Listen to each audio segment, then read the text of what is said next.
ସକାଳୁ ଆଗ 3 କିଲୋ ଚାଉଳ ଭଲକରି ଭିଜେଇ ଦେଲି। ତାପରେ ଆରମ୍ଭ ହେଲା ମୋର ଘର ଝଡ଼ା କାର୍ଯ୍ୟକ୍ରମ। ଶିବ ତ ମୋର ସହଯୋଗୀ, ମୁଁ ଯାହା କରିବି ସେ ମୋତେ ସାହାଯ୍ୟ କରିବ। ଚଢ଼ା ଓହ୍ଲା ଯେଉଁ କାମ ମୁଁ ନ ପାରିବି ସେଗୁଡ଼ାକ ତାରି ହାବୁଡ଼େ ପଡ଼ିବ। ତେଣୁ ଶିବ ମୋ ପାଖରେ ରହିଲା। ଆମର ଚାଲିଲା ଘର ଝଡ଼ାଝଡ଼ି। ଆଗ ଆରମ୍ଭ ହେଲା ଭଣ୍ଡାର ଘରୁ। ଏଇଟା ଆମର ଭଣ୍ଡାର ଘର। ମୁଁ ତ ଘର ଝାଡ଼ିଲା ମାନେ ଅଧିକ ପରିଶ୍ରମ କଲା ମାନେ ଖାଲି ନାଲି ଚାହା ଆଉ ଲେମ୍ବୁ ପାଣି ପିଇବି। ମତେ କେତେବେଳେ ମାଗିବାକୁ ପଡ଼େନି। ମୋ ବୋହୂମାନେ ବେଳରେ ଆଣି ଦେଇଦିଅନ୍ତି। ଦେଖୁନାହାନ୍ତି, ଏଇଟା ଆମ ଭଣ୍ଡାର ଘର। ଆଉ ଏଇଟା ଯେଉଁ ଦେଖୁଛନ୍ତି ନାଲିଆ ଥର୍ମୋଫ୍ଲାସ୍କଟା, ଏଇଟା ମୋ ବୋଉର ସ୍ମୃତି। ଏଇଟାକୁ ମୁଁ କାରବାର କରେନି। ଶେଷ ସମୟରେ ଯେତେବେଳେ ସେ ଚାହା କରିପାରୁନଥିଲା ସେଇଟାକୁ କାରବାର କରୁଥିଲା, ମୁଁ ସେଇଟା ନେଇ ଆସିଥିଲି। ଆଉ ଯେଉଁ କାଠ ଆଲମିରାଟା ତା ଭିତର ଦେଖନ୍ତୁ କେମିତି ଗ୍ରୋସରୀ ଦୋକାନ ହେଇଯାଇଛି। ସେଇଟା ମୋର ପୈତୃକ ଆଲମାରୀ। ମାନେ ମୁଁ ବାହା ହେଇକି ଆଇଲା ବେଳେ ସେଇଟା ଆଣିଥିଲି। ଘର ଝାଡ଼ିକି ମୁଁ ଏତିକି ଅଳିଆ ବାହାର କରିଛି। ଆମ ଘରେ ମୂଷା, ଚୁଚୁନ୍ଦ୍ରା, ଅସରପା ସମସ୍ତଙ୍କର ଅବାଧ ପ୍ରବେଶ ରହିଛି। ଯାହା ବି ହଉ ଝଡ଼ାଝଡ଼ି ଛାଡ଼ି ପୁଣି ଗାଧେଇ ବତୁରେଇଥିବା ଚାଉଳକୁ ଧୋଇ ଧାଇ ଚାଣି ଖାଇ ପିଇ ଶୋଇ ଉଠି ଚୁନା କୁଟିବା ଆରମ୍ଭ କଲି। ମୁଁ ତ ଯାହା କରିବି ମୋ ଝିଅ କହିବ କରିବି। ଶିବ କୁଟିଲା, ଝିଅ ଚଲେଇଲା, ଚୁନା କୁଟା ହେଇଗଲା। ତାପରେ ଗୁଡ଼ ପାଗ କରିଦେଲି, ଆଉ ଚିନି ଟିକେ ବି ପାଗ କଲି। ଆଗରୁ ବି ଆପଣଙ୍କୁ କହିଛି ଆମ ଘରେ ଯେତେବେଳେ ପିଠା ହୁଏ 2 ପ୍ରକାର ହୁଏ। କାହିଁକିନା ଖାଇବା ପାଇଁ 2 ପ୍ରକାର ଗ୍ରାହକ ଅଛନ୍ତି। ଗୋଟିଏ ପ୍ରକାର କଲେ ଅନ୍ୟ ଦଳଟି ଅସନ୍ତୁଷ୍ଟ ହେବେ। ସେଥିପାଇଁ ଯେତେବେଳେ ଆରିସା ପିଠା ହବ ଚିନିରେ ବି ହବ, ଗୁଡ଼ରେ ବି ହବ। ଜନ୍ତି ଜାନ୍ତି ଥୋଇ ଦେଇ ବାକି ଥିବା ସିଢ଼ିତକ ପୁଣି ଯାଇ ଶିବ ସହିତ ଧୋଇଦେଲି। ପୋଛିବାରେ ଘର ପରିଷ୍କାର ହୁଏ, ଏକଥା ସତ। ମୁଁ ଧୋଇବାକୁ ବି ଏତେ ପସନ୍ଦ କରେନି।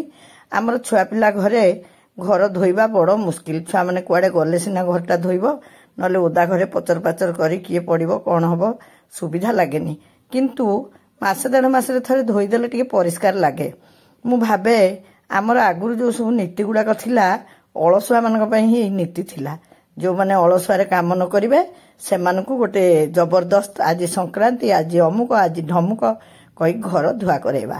ଏଇଟା ବଢ଼ିଆ ମଜା କଥା। ମୁଁ ସିଡ଼ିରୁ ଓହ୍ଲେଇଲା ବେଳକୁ ସେଠି ଆମ ଘରର ଦର୍ପଣଟିଏ ଥିଲା। ସେ ଦର୍ପଣରେ ମୋ ମୁହଁଟା ଦିଶିଗଲା। ମୁଁ ଭାବିଲି ଏଥିରେ ଗୋଟେ ବଢ଼ିଆ ଭିଡ଼ିଓ କରିବି। କେମିତି ଦର୍ପଣ ସାମ୍ନାରେ ହେଲେ ଆସିଲାନି ମୋତେ। ତଥାପି ଯେଉଁ ଭିଡ଼ିଓ ଟିକ କରିଥିଲି ଆପଣଙ୍କୁ ଦେଖେଇଦେଲି। ମୋ ବୋହୂ ଆଣିକି ଲେମ୍ବୁ ପାଣି ଗ୍ଲାସେ ପୁଣି ଦେଇଦେଲା, ପିଇଦେଲି। ପିଇ ଦେଇକି ଧୁଆଧୁଇ କଲା ବେଳକୁ 4ଟା ବାଜି ଯାଇଥିଲା। ମୁଁ ପିଠାଟା ପକେଇ ଦେଇକି ପ୍ରକୃତରେ ଧୁଆଧୁଇ କରିବାକୁ ଆସିଥିଲି। ମୁଁ କିନ୍ତୁ ଆପଣଙ୍କୁ କୌଣସି କରିବାର ଶୈଳୀ ବତଉନି। ସେଗୁଡ଼ିକ ଗୋଟି ଗୋଟି ଅଲଗା ଅଲଗା ଦେବି। ଆଉ ଯେଉଁ ଯନ୍ତନୀ କରିଥିଲି ତାକୁ ତ ଥଣ୍ଡା ହେବାକୁ ଛାଡ଼ି ଦେଇଥିଲି। ପୋଡ଼ପିଠାଟା ବି ସେଇ ଚୁନା ଚାଉଳକୁ ନେଇକି ବିରିରେ ଗୋଳେଇ କେମିତି କ'ଣ ପ୍ରସ୍ତୁତ କଲି ପରେ ଆପଣଙ୍କୁ କହିବି। ଆମର ତ ସବୁ ପନିକିରେ କଟାକଟି, ମୁଁ କାହିଁ ମିଛରେ ଛୁରୀରେ କାଟିବି। ମୁଁ ତାକୁ ପନିକିରେ କାଟି ପିସ୍ ପିସ୍ କରି ବୋହୂକୁ ଧରେଇଦେଲି। ଗୋଟେ ବନ୍ଦ ଡବାରେ ପୁରେଇ ଫ୍ରିଜରେ ଥୋଇଦେବ। ସକାଳୁ କାଢ଼ିକି ଟିକେ ବାମ୍ଫେଇ ଦେଲେ ପିଠା ପୁରା ଗରମ। ମୁଁ ଏତେ ଆଧୁନିକ ଜିନିଷପତ୍ର କିଛି ରଖିନି। ଏଇ ଯେଉଁ ସବୁ ଗରମ କରୁଛନ୍ତି ମୁଁ ଆଜିକାଲି, ମୋର ତ ନାଁ ଗୁଡ଼ାକ ଜମା ମନେ ପଡ଼େନି। ଆଉ ଇଲେକ୍ଟ୍ରିକ୍ ଓଭାନ୍ ସେଇଟା ଆମର ନାହିଁ। ବୋହୂମାନେ ବି କହିଲେ ନାଇଁ ବୋଉ ସେଟା ଆଣିଲେ ବେଶୀ ଜଞ୍ଜାଳ, ଆମର ଠିକ୍ ଚାଲିଛି। ସବୁ କାମ ସାରି ଝିଅକୁ କହିଲି ଚାଲ ଟିକେ ବଜାର ଯିବା, ଟିକେ ମିଠା ପିଠା ବି ତ କ'ଣ ଆଣିବାକୁ ହବ ନା। ମିଠା କିଣିବାକୁ ବଜାର ଗଲୁ। ବାଟରେ ଦେଖିଲା ବେଳକୁ ଆଙ୍କ ସ୍କୁଟରରେ ତେଲ କମ୍ ଅଛି। ଆମେ ତେଲ ପକେଇବାକୁ ଟାଙ୍କିକୁ ଗଲା ବେଳକୁ ମୋର ପୁଣି ଗୋଟେ ଝିଅ ସାଙ୍ଗେ ଦେଖା ହେଇଗଲା। କେତେ ଖୁସି ହେଲେ ସେ ଝିଅ, ମତେ ବି ଭାରି ଖୁସି ଲାଗିଲା। ସିଏ ଏଇ ପାଖ ଏମ୍ସ ଡାକ୍ତରଖାନାରେ କାମ କରନ୍ତି। ହେଲେ ଦୁଃଖର ବିଷୟ ସେ ଫଟୋଟିକୁ ମୁଁ କେମିତି କୁଆଡ଼େ ଡିଲିଟ୍ ମାରିଦେଲି ଭୁଲରେ। ସେ ଭିଡ଼ିଓଟି ମୋ ପାଖରେ ନାହିଁ। ଝିଅ ତାର ଆଣିଥିଲା ଏଇ ଯେଉଁ ମଞ୍ଜୁଆତି, ଆଉ ତ ବାଟିକୁଟି କରିବାର ନାହିଁ, ପ୍ୟାକେଟ୍ କିଣି ଆଣିଲା। ଖାଲି ମୋ ଝିଅ ପଛରେ ପଡ଼ିଲା, ମାନେ ନାତୁଣୀ ପଛରେ। ତା ଝିଆରୀକୁ କେତେ ସଜ କରିବ। ସେଥିରେ ତାକୁ ବୁଝେଇ ସୁଝେଇ ଟିଭି ଦେଖେଇ ତା ହାତ ଆଗ ପଛ ସବୁଆଡ଼ ମେହେନ୍ଦି କରିଦେଲା। ଆମେ କେତେ କଷ୍ଟରେ ମଞ୍ଜୁଆତି ଲଗାଉଥିଲେ ମନେ ଅଛି। ମୁଁ କାହିଁକି ଏସବୁ ଆପଣଙ୍କୁ ଦେଖାଉଛି କହିଲେ? ରଜର ପୂର୍ବ ଦିନକୁ ଆପଣଙ୍କ ଆଡ଼େ କ'ଣ କହନ୍ତି, ସଜବାଜ ନା ପାଣି ବୁହା? ଆମ ଆଡ଼େ କୁହନ୍ତି ପାଣି ବୁହା। ସେତେବେଳେ ତ ପାଣି ବୁହା ଗୋଟେ ବଡ଼ କାମ ଥିଲା। ସେ 3 ଦିନ ଯାକ ପାଣି ବୁହା ହୁଏନି। ଘରେ ଯେତେ ଜାଗାପତ୍ର ଥାଏ ସବୁଥିରେ ପାଣି ବୋହିକି ଫୁଲ କରିଦିଆ ହୁଏ। ଆଉ ଆନୁଷଙ୍ଗିକ ପରିଷ୍କାର ପରିଚ୍ଛନ୍ନ ବଟା ଘଷା ସବୁ କାମ ସାରି ଦିଆଯାଏ। ରଜ ଭିଡ଼ିଓ ତ ମୁଁ ଆପଣମାନଙ୍କୁ ଦେଇନି।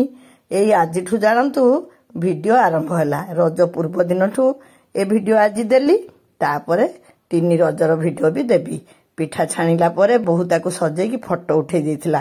कहला बोऊ काली रजरे सब सांग मान पाखु पठेबनी मु कहले अरे बा भल बुद्धिटे तो कलु पूर्व दिन राति पिठा छणा भी आमे सारी देइथिलु आ सकाळे समस्त पाखु पठेया से तो सजेकी एमती फोटो भी उठे देइथिला एमती आमर रज पूर्व दिनटा कटिथिला हेले रज परे परे कोन सब हैला बा रज 3 दिन जाको कोन हैला मु क्रमान्वय रे आपण मानकु कहिबी।